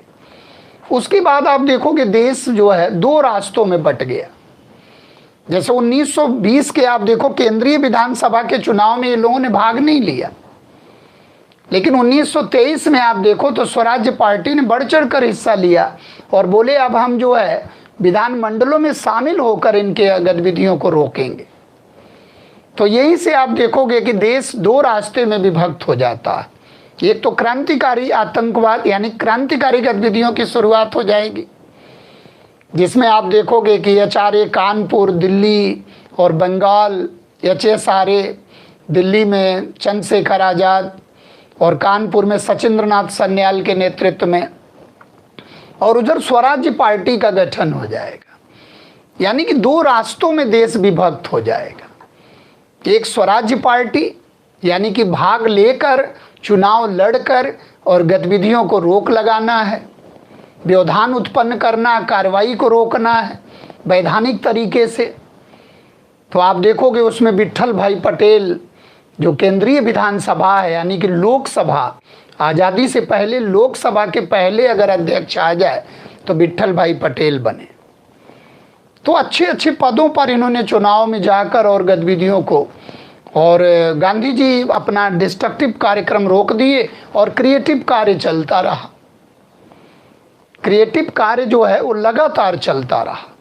इसके बाद हम लोग जो है 20 के दशक में जो घटनाओं का अध्ययन करेंगे वो स्वराज्य पार्टी के गठन से लेकर और साइमन आयोग को देखते हुए, नेहरू रिपोर्ट को देखते हुए फिर 30 के दशक में हम लोग आ जाएंगे, यानी कि सविनय अवज्ञा आंदोलन होते हुए और फिर उधर जो है राउंड टेबल कॉन्फ्रेंस और 1935 का भारत शासन अधिनियम, और फिर 40 के दशक में हम लोग पहुंचने का प्रयास करेंगे। तो आज हम लोगों ने राजनीति को, यानी कि आज हम लोगों ने जो श्रृंखला थी उसमें आज हम लोगों ने जो देखा वो एक तरह से होम रूल लीग आंदोलन को देखा, फिर गांधी जी के दक्षिण अफ्रीका के आंदोलन को देखा, फिर गांधी जी की दक्षिण अफ्रीका से भारत वापसी हुई। तो गांधी जी धीरे धीरे राजनीति में प्रवेश किए, जिसमें चंपारण, अहमदाबाद और खेड़ा सत्याग्रह की महत्वपूर्ण भूमिका रही। उसके बाद आपने देखा कि रॉलेट एक्ट आ गया, जिसको काला कानून कहते थे, नो वकील, नो अपील, नो दलील वाला कानून कहते थे। उसके बाद आपने देखा कि उसके रिएक्शन में जलियांवाला बाग हत्याकांड हो गया, और उसके बाद खिलाफत आंदोलन और असहयोग आंदोलन के द्वारा हम लोग जो है राजनीति को थोड़ा श्रृंखला को आगे बढ़ाए, और उसके बाद असहयोग आंदोलन पर ही हम लोग आज इसको विराम देंगे और यहीं पर हम अपने वाणी को विराम देंगे। और आप लोगों ने बहुत ही धैर्यपूर्वक और सहनशीलता के साथ आप लोगों ने सुना, और कल हम लोग इसी श्रृंखला को बढ़ाते हुए 1920 के दशक में पदार्पण कर जाएंगे और 1930-35 तक पहुंचने का प्रयास करेंगे, और उसके बाद हम लोगों को आज़ादी मिल जाएगी। तो जय हिंद, जय भारत। इन्हीं शुभकामनाओं के साथ thank you all of you, thank you.